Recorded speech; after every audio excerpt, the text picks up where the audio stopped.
ఇప్పుడు సూర్యగ్రహణం వస్తుంది కాబట్టి అసలు ఎప్పుడు వచ్చింది మ్యామ్? అసలు ఈ సూర్యగ్రహణం వల్ల అసలు ఏ రాశుల వారికి ఎలా ఉండబోతుంది అంటారు? తప్పక ఫస్ట్ అది మాట్లాడదాము. ఎప్పటికైనా సరే గ్రహణం అంటే ఏంటంటే పుణ్యకాలం ఉంటుంది, అలాగే ఏంటంటే నెగిటివ్ ఎనర్జీస్ ఉంటాయి, పాజిటివ్ ఎనర్జీస్ ఉంటాయి. దాని గురించి కూడా మనం మాట్లాడుకుందాం. ఇప్పుడు మనకు వచ్చేది ఏంటంటే సూర్యగ్రహణం వస్తుంది. ఎప్పుడంటే February 17, అది మంగళవారం, వచ్చే మంగళవారం. మళ్ళీ మనకి మంగళవారం అయింది. సో ఈ నెల వస్తుంది. అండ్ ఆల్సో అమావాస్య రోజు వస్తుంది అనమాట. అదొకటి కాకుండా మోస్ట్ ఇంపార్టెంట్ ఏంటంటే ఇది కుంభంలో రాహు గ్రహస్థ గ్రహణం, సూర్యగ్రహణం. అండ్ ఆల్సో రాహు గ్రహస్థ అంటే రాహు ఇప్పుడు ఎక్కడున్నారు అనేది మనం చూసుకోవాలి. అంటే రాశివారీగా మనం చూసుకుంటాం. కుంభరాశిలో రాహు ఉన్నారు. అదొకటి కాకుండా కూటమి జరుగుతోంది అక్కడ. మార్స్ మాత్రం ఏంటంటే మనకి అంటే కుజుడు మాత్రం మనకి మకరంలో ఉన్నారు. మిగతావన్నీ గ్రహాలు చూసామంటే సన్తో పాటు మనకేమో కుంభంలో ఉన్నారు. అంటే ఏమేమి ఉన్నాయి? Sun, Mercury, Venus. ఇప్పుడు మూన్ కూడా చేరుతోంది, 4వది. And also Rahu. సో 5 గ్రహ కూటమి జరగబోతోంది. ఎప్పుడు? February 17. మనకి తెలిసిన ఒక విషయం ఏంటంటే చంద్రుడు 2.5 అంటే 2.5 అనద్దు, 2.25 డేస్ మనకి ఒక రాశిలో ఉంటారు.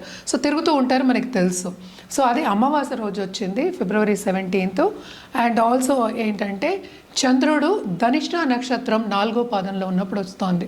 అంటే ఏంటి? జస్ట్ ఎంటర్ అయినప్పుడు, కుంభానికి ఎంటర్ అయినప్పుడు మనకి ఈ గ్రహణం అనేది వస్తుంది. సో జనరల్గా మనం చూసామంటే కూడా గ్రహణాలు మనకి యాన్యువల్ ఎక్లిప్సెస్ ఉంటాయి, 2 షువర్గా ఉంటాయి అన్నమాట. సో దీని తర్వాత మనకి ఏంటంటే వచ్చే పౌర్ణమి అంటే March 3కి ఏంటంటే మనకి చంద్రగ్రహణం ఉందన్నమాట. అది కేతు గ్రహస్థ వస్తుంది. కానీ రాహు కేతువులు కూడా మనకి ఏంటంటే ఎదురెదురే ఉంటారు కనుక సో 2 రాశులు ఎఫెక్ట్ అవుతాయి. సో బేసిక్గా ఏంటంటే గ్రహణం, ఈ గ్రహణం February 17 మనకి ఇండియాలో కనిపించట్లే. ఎక్కడ కనిపిస్తోంది అంటే అంటార్క్టికా దగ్గర కనిపిస్తోంది. And also ring of fire కూడా ఫామ్ అవుతోంది. అంటే మనం చూస్తూ ఉంటాం కదా, మనకి షాడో పడినప్పుడు అంటే ఏంటి, ఎర్త్ షాడో పడినప్పుడు లేకపోతే ఏదైనా మధ్యలో ఒక ప్లానెట్ వచ్చినప్పుడు మనకి షాడో పడుతుంది. అంటే ఏంటి, లైట్ అనేది మనకి ఎర్త్కి రాదనమాట. సో మూన్ జనరల్గా మధ్యలో వెళ్ళినప్పుడు మనకి షాడో పడుతుందన్నమాట. సో అదేంటంటే పూర్ణంగా, ఆల్మోస్ట్ పూర్ణంగా మనకి కనిపించబోతుంది. టోటల్ సోలార్ ఎక్లిప్స్ కింద కనిపించబోతోంది. సో అప్పుడే మనకి ఏంటంటే రింగ్ ఆఫ్ ఫైర్ అనేది కనిపిస్తుంది. ఇది కూడా ఎక్కడ కనిపిస్తుంది? ఎక్కువ అంటార్క్టికాలో కనిపిస్తుంది అనమాట. ఇండియాలో అయితే ఏమీ లేదు. బట్ జనరల్గా ఏంటంటే గ్రహణం వచ్చినప్పుడు అంతా మనం కొన్ని విధి విధానాలు మనం పాటిస్తూ ఉంటాం. సో ఏం పాటించాలి అనేది వెరీ ఇంపార్టెంట్. ఈసారి మనం ఎక్కువ పాటించక్కర్లే. బట్ జనరల్గా చూసాము అంటే ఎప్పుడు పాటించవలసింది ఏంటంటే అది పట్టుకున్నప్పుడు, అంటే గ్రహణం పట్టుకున్నప్పుడు స్నానం చేస్తాం, పట్టు విడుపప్పుడు స్నానం చేస్తాం. అదొకటి కాకుండా దర్భ మనం గ్రాస్ వేసుకుంటాం అనమాట అన్నిటి మీద, తినుబండాల మీద. ఎందుకని అంటే ఏంటంటే నెగిటివ్ ఫోర్సెస్ ఉంటాయి, పాజిటివ్ ఫోర్సెస్ ఉంటాయి. సో ఇవి రెండింటిని మనం కాపాడడానికి, ఫుడ్ని కాపాడడానికి మనం చేస్తూ ఉంటాం. అంటే ఏంటి, దర్భ వేస్తారు, అలాగే ఏంటి తులసి ఆకులు కూడా వేసుకుంటూ ఉంటారనమాట. అదొకటి కాకుండాను మనం ఏంటంటే ఆ టైంలో ఎక్కువ మనం ప్రతిష్టానం అవన్నీ కూడా చేయకుండాను అక్కడ కూర్చుని మనం ఏంటంటే హోమాలు కానీ పెద్ద పెద్ద పూజలు కానీ అవన్నీ చేసుకోకుండా ఆధ్యాత్మికంగా స్పిరిచువల్ గ్రోత్ మీద లేకపోతే మంత్రసిద్ధి మీద ఎక్కువ మనం కాన్సన్ట్రేట్ చేస్తామన్నమాట. ఇది బెస్ట్ టైం టు గెట్ మంత్రసిద్ధి. అంటే ఏంటి, సిద్ధులు పొందడానికి ఇది చాలా మంచి సమయం. మన సినిమాల్లో కూడా చూస్తూ ఉంటాం, నెగటివ్గా చూపిస్తూ ఉంటారు. సిద్ధులు వస్తాయి, ఎక్లిప్సెస్ వచ్చినప్పుడు సిద్ధులు వస్తాయి. ఎక్కువ మనకి ఏంటంటే నెగటివ్ ఫోర్సెస్ ఎక్కువ అవుతాయి కనుక మనకేంటి, ఆ ఫోర్సెస్ ఎక్కువ అవుతాయి కనుక మనం ఏదైనా ఒకటి చేయాలి అంటే కనుక చెయ్యొచ్చు అనేది మనకి సినిమాల్లోంచి చాలా చూస్తూ ఉంటాం. బట్ జనరల్గా చెప్పుకోవాలి అంటే కనుక తప్పక ఏంటంటే ఆ టైంలో మంత్రోపదేశం చేసుకోవచ్చు, తీసుకోవచ్చు కూడాను, ఒక గురిని పాటించవచ్చు. అదొకటి కాకుండా జపం కంటిన్యూస్గా తీసుకోవచ్చు. ఎందుకంటే ఆ టైంలో మనకి ఎనర్జీ అనేది అనుకూలంగా ఉంటుందన్నమాట సిద్ధులు పొందడానికి కానీ, మంత్రం ఉపదేశాలు తీసుకోవడానికి కానీ. సో అదేంటంటే అమృతకాలం, అంటే ఏంటి, మంచి కాలం కింద మనం చెప్పుకుంటూ ఉంటాం అన్నమాట. ఇది ఈ గ్రహణం ఎప్పటి నుంచి ఎప్పటి వరకు ఉంది అంటే మధ్యాహ్నం 3 నుంచి 3:30 అనుకుందాము. రాత్రి 7:57 అలాగే 8 వరకు ఉంది. ఆల్మోస్ట్ 4 hours ఉంటుంది. లేదు, పాటించక్కర్లేదు. ఇప్పుడు పట్టు విడుపు అక్కర్లేదు, ముందు స్నానం అక్కర్లేదు. ఇవన్నీ జనరల్గా చెప్పుకోవడం ఎందుకంటే తెలియాలి ప్రేక్షకులకి అని చెప్పడం అనేది జరుగుతుంది అనమాట. ఇండియాలో కనిపించదు కనుక మనకి ఏంటంటే మనం ఏమీ చేయక్కర్లేదు. మామూలుగా ప్రతిష్టానం చేసుకోవచ్చు, పూజలు చేసుకోవచ్చు, అన్నీ చేసుకోవచ్చు, ప్రాబ్లం ఏమి ఉండదు అనమాట. బట్ జనరల్గా మనం చెప్పేది ఏంటంటే ఇంకో జాగ్రత్త జాగ్రత్త ఎప్పటికైనా చెప్పేది ప్రెగ్నెంట్ ఉమెన్కి చెప్తూ ఉంటాం. కడుపుతున్న వాళ్ళు పడుకునే ఉండాలి, కదలకూడదు, ఇవన్నీ చెప్తూ ఉంటారు గ్రహణం టైంలో. ఎస్పెషలీ సోలార్ ఎక్లిప్స్ వచ్చినప్పుడు ఎక్కువ చెప్తూ ఉంటాం అనమాట. ప్రభావం ఎక్కువ ఉంటుంది, ఆ ఫోర్సెస్ది, ఆ ఎనర్జీస్ది ఎక్కువ ఉంటుందని చెప్తూ ఉంటాం. ఈ టైంలో ఏంటంటే జాగ్రత్త తీసుకోవాల్సింది ఏంటంటే ప్రెగ్నెంట్ ఉమెన్ అంటే ఏంటి, కడుపుతున్న వాళ్ళు, నిండు గర్భిణీలు కొంచెం ఎండ దగ్గరికి వెళ్లకుండా ఉంటే, ఎండలో వెళ్లకుండా ఉంటే చాలు అని చెప్పడం జరుగుతుంది. అంటే ఏంటి, ఏదైనా చేయొచ్చు, టీవీ చూడొచ్చు, తినచ్చు, అన్నీ చేయొచ్చు. ఎందుకంటే ఇక్కడ కనిపించట్లా. మనం ఇందాక చెప్పిందంటే జనరల్గా ఏం చేయాలో నేను చెప్పడం జరిగింది అనమాట. ఏదైనా చేయొచ్చు, కానీ సన్కి డైరెక్ట్గా ఎక్స్పోజ్ అవ్వద్దు. ఎందుకని ఇది చెప్తున్నాం అంటే, ఎక్కడైనా సరే ఇది మన లోకమే కదా, మనం ఈ లోకంలోనే ఉన్నాం. మనకున్నది ఒకటే సన్, మనకే 100 సన్లు లేవు కదా. ఒక గ్రహం గురించే మనం మాట్లాడుతాం, సన్ గ్రహం. అంటే సూర్య ఎక్లిప్స్ అవుతుంది, అంటే సోలార్ ఎక్లిప్స్ అవుతుంది, ఒకటే కదా మరి గ్రహం. సో దాని ప్రభావం, రేస్ అనేది, ఎనర్జీ అనేది ఎక్కడైనా అలాగే ఉంటుంది కదా. సో మనకి కనిపించకపోయినా ఆ రేస్, ఆ ఎనర్జీ మనకి ఇక్కడికి వచ్చినప్పుడు, ఇండియాకి వచ్చినప్పుడు కూడా కొంతవరకు ప్రభావితం అవుతుంది. అండ్ ఆల్సో నెగిటివ్ ఎనర్జీ మనకు వచ్చే ఛాన్సెస్ ఉన్నాయి. సో ఎందుకు ఛాన్స్ తీసుకోవడం అనేది మనం ఇవన్నీ చెప్పడం జరుగుతుంది అనమాట. సో జనరల్గా మనం చూసామంటే గర్భిణీ స్త్రీలు బయటకు వెళ్ళకూడదు, ఇవన్నీ చెప్తూ ఉంటాం, జాగ్రత్తలు చెప్తున్నాం. అది ఇది తుంచకూడదు, ఇలాంటివన్నీ చెప్తూ ఉంటాం. అదే, సో ఇప్పుడు పడుకోమని చెప్తారు, అసలు కదలకూడదు అని చెప్తూ ఉంటారు అనమాట. ఇవన్నీ ఏమీ అవసరం లేదు, ఎండలో వెళ్ళొద్దు. ఎందుకంటే ఇది కూడా మనకి ఏంటంటే ఆఫ్టర్నూన్ వస్తుంది. సో మనకి సన్సెట్ అయ్యే టైం అంటే 6 o'clock అనుకుందాము. సన్సెట్ అయ్యే వరకు అంటే ఏంటి, ఒక 2 గంటలే కదా. సో ఈ టైంలో తినచ్చు, ఏదైనా చేసుకోవచ్చు అనమాట, ప్రాబ్లం ఏమి ఉండదు. పూజలు కూడా చేసుకోవచ్చు. కానీ ఇవన్నీ ఏం చేస్తాము, గ్రహణం ఇక్కడ కనిపించినప్పుడు, మన ప్రదేశంలో కనిపించినప్పుడు ఎప్పటికైనా సరే ఇవన్నీ అంటే ప్రతిష్ఠ చేయడం కానీ, పూజలు చేయడం కానీ, అలాగే ఏంటంటే మనం తినడం కానీ ఇవన్నీ ఏమీ చేయమన్నమాట. సో జనరల్గా ఏంటంటే స్నానాలు చేస్తాం, అదొకటి కాకుండా దానం ఇవ్వడం చెప్తాం.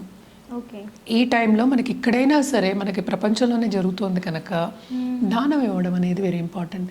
ఏదైనా సరే తెల్ల వస్తువులు దానం ఇవ్వమని చెప్తాం అనమాట. అంటే బట్టలు అవ్వచ్చు, అలాగే బియ్యం అవ్వచ్చు, అలాగే ఏంటంటే ప్రతిమ, సిల్వర్లో చేసిన ప్రతిమ. ఏం ప్రతిమ, స్నేక్ది. అంటే మనకేంటో ఒక పావు ప్రతిమ ఉంటుంది, అది తీసుకెళ్ళి మనం దానం ఇవ్వడం అనేది ఆన్మాయితీ అనమాట. అదొకటి కాకుండా అర్ఘ్యం ఇవ్వడం, సూర్యుడికి అర్ఘ్యం ఇవ్వడం జనరల్గా మనం ఎప్పుడు చేస్తున్న ఒక పద్ధతి. సో ఇది కంటిన్యూస్గా చేసుకోవచ్చు. కానీ ఇదివరకు ఏం చేసేవాళ్ళు అంటే, గ్రహణం ముందు అన్నీ ఏంటంటే మనం సర్దేసి పెట్టేసుకుని, అన్ని గర్భలు వేసేసి, అన్ని దర్భలు వేసేసుకుని రెడీ పెట్టుకుంటాం. ఇదేంటంటే ఊరగాయలు అవన్నీ ఏంటంటే ఇదివరకు ఫ్రిడ్జ్లో అవి ఉండేవి కాదు. సో ఊరగాయలు కానీ, పళ్ళు కానీ అవన్నీ ఏమి పడేసుకోలేము కదా. సో దాని మూలనే ఏంటంటే పళ్ళుకి ఏమి ఉండదు, నెయ్యికి ఏమి ఉండదు, పెరుగుకి ఏమి ఉండదు అని చెప్తూ ఉంటాం అనమాట. జనరల్గా మనం చూసామంటే మనం చేసిన వస్తువులు, అన్నం కానీ అంటే ఏంటి, మనం వండుకున్న వస్తువులు. సో గ్రహణం అయిన తర్వాత స్నానం చేసి వండుకునేవాళ్ళు, దాని తర్వాతే తినేవాళ్ళు. అది వాట్ ఎవర్ దానికి ముందు ఉన్నదేమో అంటే ఏంటంటే ఇదివరకు ఎవ్రీడే చేసుకుని తినడం అనేది అలవాటే. అంటే పూటకి వండుకునేవాళ్ళు కదా. సో పొద్దున్నది సాయంత్రం తినడం కానీ అలాంటివి ఎక్కువ చేసేవాళ్ళు కాదు. సో ఇది కూడా ఏంటంటే గ్రహణం కూడా మనకి అలాగే అనమాట. గ్రహణం ముందు అన్నీ తోవేసుకుని క్లీన్గా పెట్టేసుకుని దాని తర్వాత వండుకొని తినడం అనేది మనకి ఆన్మాయితీ ముందు నుంచి. చిన్న డౌట్, ఇప్పుడు అసలు ఈ గ్రహణాలకి మనం ఫుడ్ తినడానికి ప్లస్ ఈ ప్రెగ్నెంట్ లేడీస్కి అసలు వీటన్నిటికీ ఏంటి మేడం రిలేషన్? Negative energy. ఇప్పుడు ఏదైనా నెగిటివ్ ఎనర్జీ వచ్చిందంటే కనుక, అంటే నెగిటివ్ ఎనర్జీ ప్రభావం అంటే ఎనర్జీ, విఆర్ ఆల్ ఎనర్జీ, ఎనర్జీ ఫీల్డ్ అంటాం. సో మనం కూడా ఎనర్జీయే కనుక, సపోజ్ ఏదైనా నెగిటివ్ ఎనర్జీ వచ్చిందని, ఎందుకంటే ఇది షాడో పడుతుంది. అండ్ గ్రహాలు కూడా మనం మాట్లాడుకుంటే రాహు, కేతు షాడో గ్రహాలు. And also they are malefics, అంటే ఏంటి, చెడు చేసే గ్రహాలు. సో జనరల్గా మనకి ఏంటంటే ఇప్పుడు ఫుడ్ ఎప్పటికైనా సరే అది కూడా ఎనర్జీయే, కరెక్ట్. సో వండుకున్న ఫుడ్ కూడా దానికి ఒక ఎనర్జీ ఉంటుంది. ఎప్పటికైనా సరే మనం అన్నం పరబ్రహ్మ స్వరూపం అంటాం. సో దేవుళ్ళలాగా చూస్తాం అనమాట. సో మనం ఏదైనా సరే ప్రతిష్ఠ చేయొద్దు, పూజా గది కూడా మనం క్లీన్ చేసుకుంటాం అంటే గ్రహణం అయిన తర్వాత. సో అన్నీ కడుక్కుంటారు, అంటే విగ్రహాలు కడుక్కుంటారు, అన్నిటికీ మళ్ళీ ఏంటంటే బొట్లు పెట్టుకుంటారు తుడుచుకుని, ఇవన్నీ చేసేవాళ్ళు అనమాట. సో పాజిటివ్గా మనం చూసేది ఫుడ్ కూడా. ఇప్పుడు ప్రెగ్నెంట్ ఉమెన్ అంటే కనుక ఏంటంటే వాళ్ళకి పుట్టబోయే బిడ్డ అంటే అది ఆ మొగాళ్ళు అవ్వచ్చు, ఆడవాళ్ళు అవ్వచ్చు, ఎవరైనా సరే, బాయ్ ఆర్ గర్ల్ అవ్వచ్చు, వాళ్ళకు కూడా పాజిటివ్ ఎనర్జీ వెళ్ళాలి, డిఫార్మిటీస్ ఏమీ ఉండకూడదు. ఓకే. కరెక్ట్. సో ఎప్పటికైనా సరే బాగుండాలి అని మనం సనాతన ధర్మంలో ఎప్పుడైనా చెప్తూ ఉంటాం. అంటే మళ్ళీ ముందుకెళ్ళి ఏంటంటే పంట పండించాలి అంటే ఏంటి, ఈ పిల్లలు కూడా ముందుకెళ్ళి మంచి గృహస్థులు అయ్యి అండ్ ఆల్సో ఈ ప్రపంచానికి మంచి చేసేవాళ్ళు అవ్వాలి, అటు మెంటల్గా అండ్ ఫిజికల్గా బాగుండాలి అని చెప్పడానికి మనం ఈ టైంలో ఇవన్నీ చెప్తూ ఉంటాం అనమాట. అంటే ఏంటి, బాగుండాలి, వాళ్ళకి ఏం కావాలి, ఎప్పుడైనా బ్లెస్సింగ్స్ కావాలి. కరెక్ట్. సో ఏమి నెగిటివ్ అవ్వకూడదు అని చెప్పడానికి ఇదే చాలా ఎగ్జాంపుల్స్ కూడా ఉన్నాయి. అంటే ఏంటి, తుంచిన వాళ్ళకి డిఫార్మిటీస్ వచ్చాయి పిల్లలకి అని అందరిది మనం తీసుకోలేము, బట్ మనకి ఎప్పటికైనా సరే prevention is better than cure. So ఇవన్నీ ప్రివెంట్ చేయడానికి మనం చెప్తూ ఉంటాం. Food is also like that. అంటే ఏంటి, ఫ్రెష్గా చేసుకుని తినడం, ఆ నెగటివ్ ఎనర్జీ ఇది మనం ఎందుకు తినాలి అన్న ఒక ఉద్దేశం మీద ఇది పెద్దవాళ్ళు మనకు చెప్పారు. ఇప్పుడు నేను చెప్పింది కాదు, మిగతా వాళ్ళు చెప్పింది కాదు, ఇవన్నీ పెద్దవాళ్ళు చెప్పిన ఒక పద్ధతి అనమాట. సో పద్ధతి పాటిస్తున్నాం. సో జనరల్గా ఇది అయిపోయిన తర్వాత కూడా మనం ఏంటంటే మనం దానం ఇవ్వడం అనేది మనం చేస్తుంటాం. ఇందాక నేను చెప్పినట్టు ఒక ప్రతిమ బియ్యం 1.1 kgs బియ్యం ఇస్తారనమాట. సో నెక్స్ట్ మనం మాట్లాడుకోవాల్సింది ఏ రాశి వాళ్ళకి బాగుంది, ఏ రాశి వాళ్ళకి అంత బాగాలేదు అనేది మాట్లాడుకోవాలి. జనరల్గా మనం చూసాము అంటే కనుక ఎప్పటికైనా సరే 3, 6, 11లో ప్లానెట్స్ ఉంటే బాగానే ఉంటుంది. అంటే రాశి వారీగా మనం చెప్పేది దాంట్లో గోచరం అయినప్పుడు బాగుంటుందని చెప్పుకుంటూ ఉంటాం అనమాట. కానీ గ్రహణానికి ఏంటంటే ఇక్కడ కూటమి కూడా అవుతోంది. సో వీటికి మళ్ళీ ఏంటంటే ఓనర్షిప్ చూసుకోవాలి. అంటే ఏ రాశికి ఓనర్, అంటే ఇప్పుడు మార్స్ ఉన్నారు, అంటే కుజుడు ఉన్నారు, కుజుడేమో మనకి మకరంలో ఉన్నారు. దేనికి ఓనర్ ఆయన ఏరీస్ అంటే ఏంటి, మేషానికి, అలాగే మనకి స్కార్పియో వృచ్చికానికి. సో ఆయన కూడా ఎఫెక్ట్ అవుతున్నారు. అలాగే ఏంటంటే శని ఎక్కడున్నారు, మనకి మీనంలో ఉన్నారు. సో ఈ రెండు కూడా కొంతవరకు నెగిటివ్ ప్లానెట్స్, పాపగ్రహాల కింద మనం తీసుకుంటాం ఎక్కువ. అంటే ఏంటి, ఒక్కొక్క జాతకం పట్టే పాపగ్రహాలు అండ్ శుభగ్రహాలు అని తీసుకోవడం. బట్ జనరల్గా మనం చూసామంటే స్వభావాలు అంత మంచివి కాదని చెప్తూ ఉంటాం అనమాట. సో గ్రహ స్వభావాలు. చిన్న డౌట్ మ్యామ్, అంటే ఈ సూర్యగ్రహణం గ్రహణాల ఎఫెక్ట్ కూడా రాసుల మీద కూడా పడే అవకాశం ఉంటుంది అంతే కదా. ఏ రాశి మీద ఇప్పుడు గ్రహణం వస్తుందో దాన్ని బట్టి మనం మాట్లాడుకుంటున్నాం. సో ధనిష్ట 4 అంటే కుంభంలో అవుతుంది, రాహు ఎక్కడుంటే అక్కడ అవుతుంది, కేతు ఎక్కడుంటే అక్కడ అవుతుంది. సో రాశిలోనే ఉంటాయి, అవి ఎక్కడికి వెళ్తాయి. సో ఆ గ్రహాలన్నీ అవి రెండు మంచి గ్రహాలు, పాపగ్రహాలు కనుక. అలాగే ఈ గ్రహణం కూడా వచ్చేది కుంభంలో. సో అటు ఇటు కూడా పాపగ్రహాలు ఉన్నాయి కనుక సో కొంచెం ఎఫెక్ట్ అనేది ఎక్కువ ఉంటుంది అని చెప్పడం జరుగుతుంది అనమాట. ఇవన్నీ ఏంటంటే సూచనలు. దేని మీద ఎక్కువ ఎఫెక్ట్ పడతాయంటే జనరల్గా మనకి ఇప్పుడు వార్ వచ్చే సూచనలు చెప్తూ ఉంటారు. అంటే జన నష్టం అయ్యే సూచనలు మనం చెప్తున్నాం అనమాట. సో ఎక్కడైనా సరే వాల్కనోస్ ఇది అవ్వడం కానీ, ఎర్త్క్వేక్స్ రావడం కానీ, లేకపోతే ఫైట్స్ అవ్వడం కానీ, లేకపోతే జన నష్టం అలాగే ఆస్తి నష్టం కలిగే ఒక సూచన మనం చెప్పడం అనేది జరుగుతుంది జనరల్గా మనం చెప్పాలి అంటే. అలాగే పొలిటికల్గా కూడా కొంతమంది పైకి వచ్చే ఛాన్సెస్ ఉంటాయి, కొంతమంది ఏమో కిందకి పడిపోయే, అసలు కంప్లీట్గా పడిపోయే ఛాన్సెస్ మనం చూస్తున్నాం. అదొకటి కాకుండాను మనకి మెటల్స్ కానీ, లేకపోతే సపోజ్ ఇప్పుడు కమోడిటీస్ ఉన్నాయి, అవన్నీ ఎక్కువ అయ్యే ఛాన్సెస్ మనకి ఎక్కువ కనిపిస్తున్నాయి. అంటే గోల్డ్, సిల్వర్ మనకి తెలుసు ఆల్రెడీ ఎక్కువ అవుతున్నాయి, బాగా ఎక్కువ అవుతున్నాయి. ఈ కూటమి కూడా జరుగుతోంది కనుక అదొక్కటి కాకుండా జూపిటర్ దృష్టి అనేది మనకి కుంభం మీద ఉంది కనుక మనం చూసామంటే అంటే ఎప్పటికైనా సరే రాహు జూపిటర్ కలయిక ఉంటే గోల్డ్ కానీ మెటల్స్ కానీ ఎక్కువ అయ్యే ఛాన్స్, ఇప్పుడు కాపర్ కూడా ఎక్కువ అయ్యే ఛాన్సెస్ మనకి ఎక్కువ కనిపిస్తున్నాయి. సో ఎలా ఎఫెక్ట్ అవుతుంది అది, ఇదేంటంటే హ్యుమానిటీ మీద ఎఫెక్ట్ ఇస్తుంది, హ్యూమన్స్ మీద. అంటే ఏంటి, కొంతమందికి చాలా మటుకు ప్రెషర్ ఉంటుంది, ఫైనాన్షియల్ ప్రెషర్, కొంతమంది పైకి రాలేరు, బిజినెస్ ప్రపోర్షన్స్ తగ్గిపోతాయి. అంటే ఏంటి, స్తంభించిపోయే ఛాన్సెస్ కూడా మనకి ఎక్కువ కనిపిస్తాయి అన్నమాట. ఇది జనరల్ ప్రెడిక్షన్స్. సో ఇందాక నేను చెప్పినట్టు దానం ఇవ్వడం కానీ, ఇలా పూజలు చేసుకోవడం కానీ ఇవన్నీ చేసుకోవచ్చు. సో ఏ రాశి వాళ్ళకి అంత బాగుంటుంది అంటే ఫస్ట్ కుంభం ఎక్కువ ఎఫెక్ట్ అయింది, మీనం బాగా ఎఫెక్ట్ అవుతుంది, అదొకటి కాకుండా సింహం to a certain extent. And also మనం చూసాము అంటే మనకి కర్కాటకం కూడా, ఎందుకంటే జస్ట్ ఎంటర్ అవుతున్నప్పుడే మనకి ఈ రాశికి ఎంటర్ అవుతున్నప్పుడే మనకి గ్రహణం వస్తుంది. సో ఎగ్జాక్ట్ 6th అయినప్పటికీ ఈ రాశి నుంచి 6వ రాశి మనకి కర్కాటకమైన అంటే కుంభం నుంచి అయినప్పటికీ కూడాను కర్కాటక రాశి వాళ్ళకి కూడా చాలా ఎఫెక్ట్ అనేది మనకి కనిపిస్తుంది అనమాట. అదొకటి కాకుండా ఇప్పుడు మనకి 4 రాశులు. సో ఎవరెవరికి చాలా బాగుంటుందని చూద్దాం. అంటే మేషానికి బాగుంటుంది, అలాగే వృషభానికి బాగుంటుంది, కన్యకి బాగుంటుంది, అలాగే మనకి ధనుర్కి బాగుంటుంది అనమాట.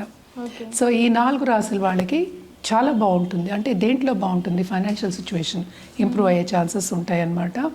మిగతా 4 రాసుల వాళ్ళకి మిశ్రమ ఫలితాలు అనేవి మనం చెప్పుకోవడం జరుగుతుంది. సో ఎప్పటికైనా సరే మనం చెప్పిన అంత బాగుంటుందని చెప్పిన రాసుల వాళ్ళకి తప్పక నేను చెప్పిన పద్ధతి పాటించవచ్చు. ఎందుకంటే నేను ఇందాక చెప్పినట్టు మొత్తం మనకి ఉన్నది ఒక సన్ గాడే. ఎక్కడైనా ఒక గ్రహమే అది. సో సోలార్ అంటే sun king. So basically political దీంట్లో కనెక్షన్లో ఉన్నవాళ్ళు కానీ, లేకపోతే ఎక్కువ మంచి స్థానం అని చెప్దాము, పెద్ద పెద్ద ఇండస్ట్రీస్ నడిపే వాళ్ళు కానీ, వీళ్ళందరికీ కొంతవరకు ఏంటంటే ప్రాబ్లమ్స్ వచ్చే ఛాన్సెస్ ఉన్నాయి. అంటే దేంట్లో వస్తాయి, ఒకటి హెల్త్ రీత్యా, ఇంకోటి ఏంటంటే ఇంటర్పర్సనల్ రిలేషన్షిప్ దెబ్బతినే ఛాన్సెస్ ఎక్కువ కనిపిస్తుంది.